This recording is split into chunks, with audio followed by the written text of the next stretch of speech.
Las aulas de nuestras escuelas y colegios deberían ser lugares para el aprendizaje de las ciencias, las matemáticas, las artes, las letras, los principios y los valores.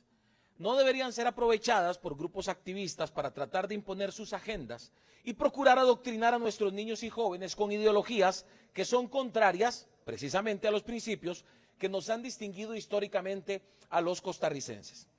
Por eso en Nueva República hemos visto con muy buenos ojos las acciones de la ministra de Educación, Ana Catarina Müller, para erradicar la ideología de género de las escuelas y colegios. Celebramos que hace algunos días, o la noticia de hace algunos días, en la que el Consejo Superior de Educación se decidiera que el MEP dejara de usar la palabra persona para referirse en sus documentos oficiales a sus estudiantes y docentes del MEP. Me refiero al acuerdo CSE-SG 0960-2022, el cual en principio se aprobó en el marco del Consejo basándose en el manual Nueva Gramática de la Lengua Española.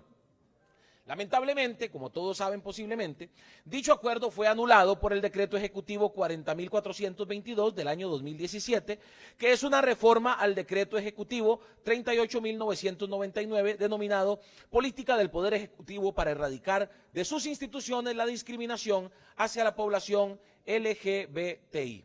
Decretos realizados desde el primer gobierno, desde el primer nefasto gobierno del PAC, y que desdichadamente aún están vigentes estos decretos. Este decreto dice en el artículo 13, inciso 1, toda disposición normativa deberá emplear lenguaje inclusivo para representar la composición diversa de la población, usando términos que no excluyan a ninguna persona.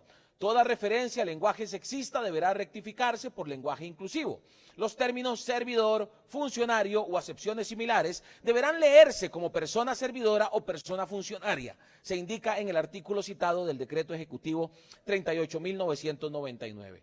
Últimamente, algunos gobiernos, como el de Francia, han prohibido el uso del lenguaje inclusivo en los colegios al estimar que constituye un obstáculo para la lectura y la comprensión de la escritura.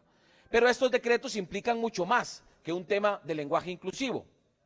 El último decreto ejecutivo, 40.422, aclara que su acatamiento es obligatorio y que su alcance aplica tanto para las personas usuarias como aquellas que laboren dentro de las instituciones del Poder Ejecutivo. Esto sin importar la opinión de los funcionarios, ya que se podría tomar como una supuesta acción discriminatoria ante la población sexualmente diversa, no recibir la capacitación, no utilizar el lenguaje denominado inclusivo o cualquier otro tipo de imposición en ese sentido, debido a que es de carácter obligatorio, violentando el derecho a la objeción de conciencia. Y por eso fue que en el periodo pasado incluimos una cláusula sobre objeción de conciencia en la Ley de Empleo Público. Hoy más que nunca estoy convencido de la necesidad de derogar los decretos que acabo de mencionar. Lo conversé personalmente con el presidente de la República, don Rodrigo Chávez, y en esa conversación el señor presidente mostró claridad respecto al asunto y se comprometió a revisar dichos decretos y a valorar derogarlos. Hoy quiero recordarle al señor presidente esa conversación